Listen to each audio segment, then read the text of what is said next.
Inter tidak melakukan perubahan pada daftar UEFA untuk fase kedua Liga Champions setelah tidak mendatangkan pemain baru pada bursa transfer Januari.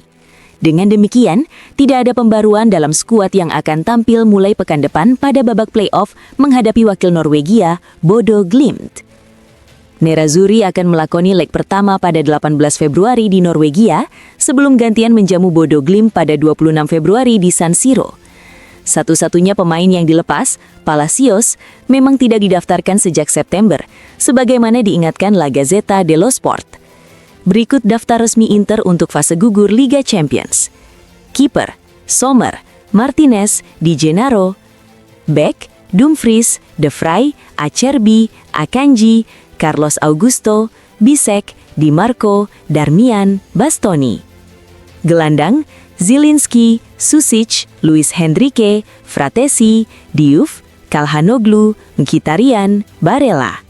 Penyerang, Lautaro, Thuram, Boni, Esposito.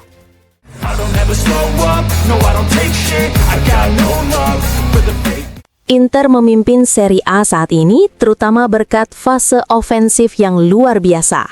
Hal tersebut ditegaskan Corriere dello Sport yang menyoroti kemampuan besar Nerazzurri dalam mencetak gol. Tim asuhan Christian Cifu menjadi yang paling produktif dengan torehan 52 gol. Unggul 13 gol dari Juventus asuhan Spalletti yang memiliki serangan terbaik kedua. Milan berada di posisi ketiga dengan 38 gol, diikuti Como dengan 37 gol. Sementara itu, Napoli telah mencetak 19 gol lebih sedikit dibanding Inter. Tak hanya soal jumlah gol, Inter juga menjadi tim yang paling banyak menciptakan peluang. Pergantian pelatih membuat permainan menjadi lebih proaktif dan kurang spekulatif. Dengan garis pertahanan yang lebih tinggi, Inter mampu mencatatkan lebih dari 45 expected goals, 4 lebih banyak dari Juventus yang juga berada di posisi kedua dalam kategori ini. Milan menyusul di peringkat ketiga dengan 38,86 XG. Secara statistik, efektivitas lini depan Inter terlihat jelas. Nerazzurri telah menciptakan 99 peluang besar, 32 lebih banyak dari Milan, dan 34 lebih banyak dari Juventus. Selain itu, mereka juga lebih klinis di depan gawang dibanding musim sebelumnya. Persentase konversi gol Inter mencapai 12,4%, lebih tinggi dari Milan dan Cagliari yang masing-masing mencatatkan 12,2% dan 11,9%. Napoli berada di posisi kelima, di bawah Como, dengan persentase 10,9%.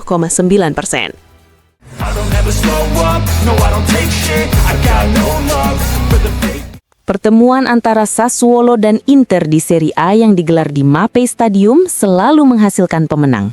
Dari 11 laga yang telah dimainkan di stadion tersebut, tidak satu pun berakhir imbang.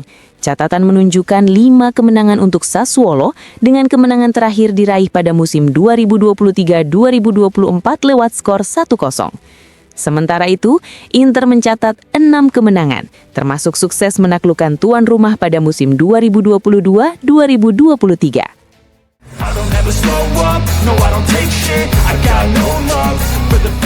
Domenico Berardi menjadi pencetak gol terbanyak dalam laga antara Sassuolo dan Inter yang digelar di Mapei Stadium.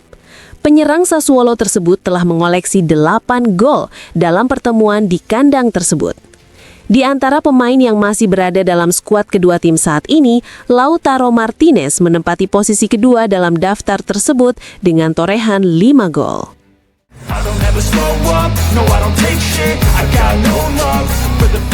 Perhatian khusus patut diberikan pada menit-menit awal saat Sassuolo menjamu Inter di Mapei Stadium Minggu malam nanti.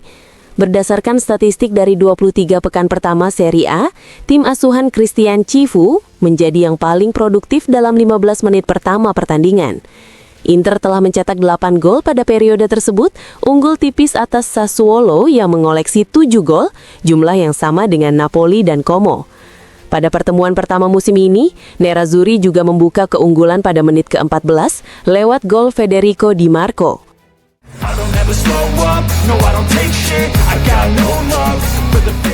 Alexander Kolarov turut hadir di New Balance Arena Bergamo untuk menyaksikan langsung laga Atalanta kontra Juventus di ajang Coppa Italia. Asisten Christian Cifu itu memanfaatkan kesempatan tersebut untuk mengamati tim asuhan Luciano Spalletti. Kehadiran Kolarov disebut sebagai bagian dari persiapan Inter menjelang derby di Italia yang akan digelar pada 15 Februari di San Siro. Hal ini dilaporkan oleh Sport Mediaset.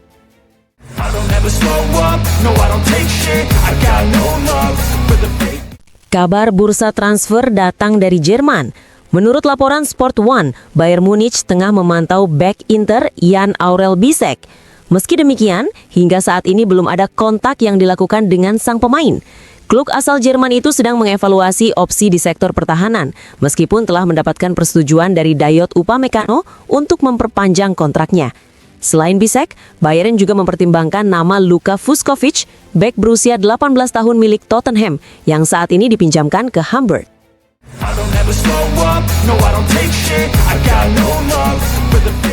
Adriano Leite Ribeiro berada di Italia dalam rangka Milano Cortina 2026. Kunjungan tersebut menjadi kesempatan untuk berbincang singkat dengan Gianluca Rossi yang mewawancarainya secara eksklusif untuk kanal YouTube miliknya. Saya sangat senang kembali ke Italia dan bertemu teman-teman lama. Saya bahagia bisa menjadi bagian dari perayaan ini. Italia dan Inter ada di hati saya. Selalu menyenangkan untuk datang ke sini. Semoga kita bisa menang, ujar mantan penyerang asal Brasil tersebut. Adriano juga memberikan komentarnya mengenai Christian Cifu.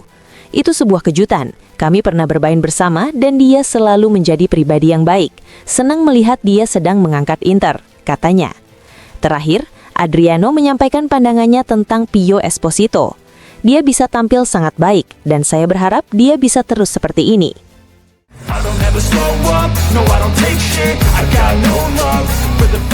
Piotr Zielinski menunjukkan performa impresifnya melawan Sassuolo, menjadi lawan yang paling sering ia catatkan kontribusi gol di Serie A dengan total 8 gol dan assist. Statistik ini menegaskan hubungan khusus gelandang asal Polandia tersebut dengan tim Nero Verdi.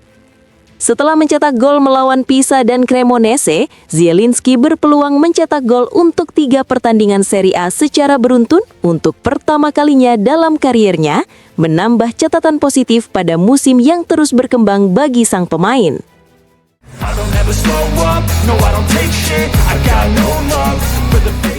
Fernando Orsi memberikan pujian kepada Christian Cifu dan kinerjanya sejak menukangi Inter dalam wawancara eksklusif dengan Cagliari News. Orsi menilai Cifu sudah menunjukkan profesionalisme dan kedewasaan yang luar biasa. Seolah sudah 10 tahun melatih Inter, dari sikapnya dan cara dia masuk ke tim yang baru saja menjalani musim lalu yang penuh 2 kekecewaan besar, yaitu final Liga Champions dan perebutan Scudetto, ujarnya. Orsi menambahkan, meski banyak yang mengira Cifu harus membangun kembali mental pemain, sang pelatih justru masuk dengan tenang, penuh ide, dan kesabaran. Hasilnya terlihat, tegasnya. Orsi juga menyoroti kondisi skuad Inter musim ini. Inter meninggalkan 9 dari 11 pemain yang sama seperti musim lalu. Lalu Dumfries cedera. Mereka mendatangkan pemain seperti Suchik, Luis Henrique, dan juga pemain berpengalaman seperti Akanji yang banyak membantu. Menurut Orsi, mengingat Cifu masih tergolong debutan di klub-klub besar, kinerjanya sangat baik. Terkait persaingan gelar, Orsi menilai laga Bologna kontra Milan menjadi penentu penting. Rossoneri meraih 3 poin penting dan persaingan di belakang Inter sebagai pemuncak klasemen masih terbuka. Ia menambahkan, persaingan di Liga Champions akan sangat sengit antara Milan, Juventus, Roma, Napoli, dan Como. Orsi juga memuji keberanian tim Fabregas. Tim Fabregas adalah tim yang nekat dan tak terduga, bermain tanpa terlalu banyak pikiran. Pikiran yang bisa mereka timbulkan pada lawan saat menghadapi mereka. Menurutnya, Milan dan Napoli akan lolos ke Liga Champions, sementara perebutan tiket antara Juventus dan Roma akan dipengaruhi hasil pertemuan langsung.